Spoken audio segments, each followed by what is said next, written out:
యెహోవా ఆశీర్వాదము ఐశ్వర్యం ఇచ్చినది ఈ వాక్యం వచ్చింది బట్టి ప్రభావ ప్రభావ తండ్రి నీ ఆశీర్వాదం ప్రభావ ఎంతగా ఈ స్థితిలో ఉంచి ఉంటే కేవలం జీవితమైన పొన్నక్కని అలాగే తన భర్తను అయ్యా వారి బిడ్డలందరినీ నీ కృప భద్రపరిచి అయ్యా వారి కష్టాల జీతాన్ని ప్రభావ తండ్రి వ్యర్థంగా అనుకోకుండా అయా తండ్రి ఈ గృహానికి అయా బాగు చేసుకోవడానికి ప్రభావం యెహోవా ఇల్లు కట్టించడానికి కట్టువాలని ప్రయత్నం అర్థమవుతుందంటే నీవే ప్రభా ఈ గృహాన్ని రూపుదిద్దామని నమ్ముచున్నాం. నీవే నీ ఆశీర్వాదం ఇచ్చామని నమ్ముచున్నాం. వచ్చిన వారందరూ కూడా అయా ప్రజల పట్ల నీ కార్యం జరిగించమని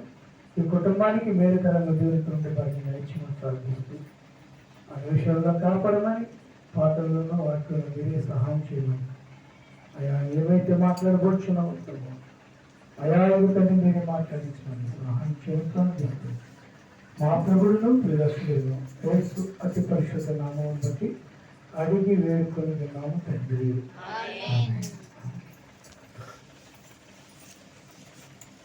ఎన్ని తలచినా